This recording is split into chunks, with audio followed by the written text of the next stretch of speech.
ارشاد فرمائیے گا۔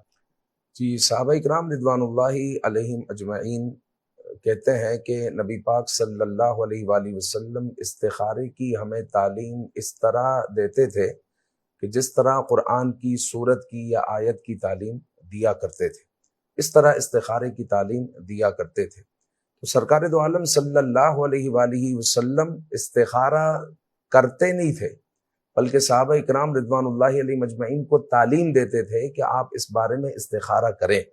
استخارہ کیا ہے؟ استخارہ خیر طلب کرنا، اللہ تعالیٰ سے خیر طلب کرنا، یہ استخارہ ہے۔ جی۔ اچھا، خیر کے کاموں میں استخارہ نہیں ہوتا۔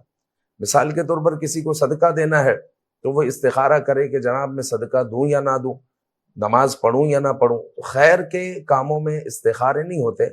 استخارہ ان کاموں میں ہوتا ہے، ان مباح کاموں میں ہوتا ہے کہ جہاں پر ہمیں تذبذب ہو کہ یہ کام میں کروں یا نہ کروں، ان معاملات میں استخارہ کیا جاتا ہے۔ لیکن آج کل جو ہے لوگ اسی پر ڈیپینڈ کرتے ہیں کہ میں کسی سے استخارہ کروا لوں، کہ ایک فون پر میرا استخارہ ہو جائے یا فلاں جگہ پر میں چلا جاؤں تو سیکنڈوں میں میرا استخارہ ہو جائے۔ ہم ان استخارہ کرنے والوں کی نفی نہیں کر رہے، وہ بھی ٹھیک استخارہ کرتے ہیں، لیکن سرکار دو عالم صلی اللہ علیہ وسلم نے استخارہ تعلیم فرمایا ہے، اور استخارہ خیر طلب کرنا ہے۔ اب جب بندہ خود رب ذوالجلال کے حضور حاضر ہوگا اور رب سے خیر طلب کرے گا، استخارے کی دعا آپ مدنی پنج سورہ میں استخارے کی دعا موجود ہے۔ نماز مترجم جو مفتی مولانا شفیع اوقاری صاحب کی نماز ہے، اس میں استخارے کی دعا موجود ہے۔ اسی طرح دیگر کتب میں بھی استخارے کی دعا موجود ہے۔ آپ استخارے کی دعا ترجمے کے ساتھ پڑھیں گے انشاءاللہ تعالیٰ آپ کو مزہ آئے گا۔ جب آپ پڑھیں گے تو آپ کو مزہ آئے گا کہ اس میں کیسے الفاظ حضور علیہ الصلوۃ والسلام نے عطا کی ہے۔ جب وہ دعا آپ اللہ کے حضور جو ہے وہ دعا کریں گے اور پھر اپنی دعا بھی کریں گے اور اللہ کی جناب میں خود سے حاضر ہوں گے، عاجز کی اختیار کریں گے، تو پھر اللہ کی رحمتوں کا نزول ہوگا۔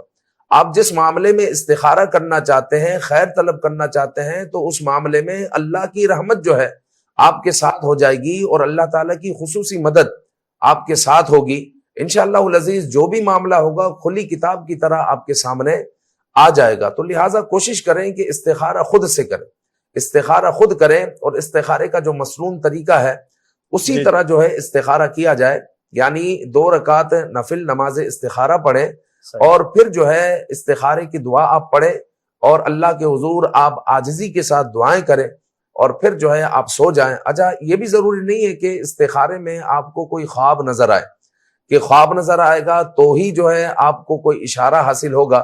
ہاں، یہ بزرگوں نے کہا ہے کہ اگر استخارے میں کوئی سبز چیز دیکھے خواب میں، یا پھر کوئی سفید چیز دیکھے تو یہ ہاں کی طرف اشارہ ہے، اور اگر کوئی کالی یا سرخ چیز دیکھے تو یہ نا کی طرف اشارہ ہے۔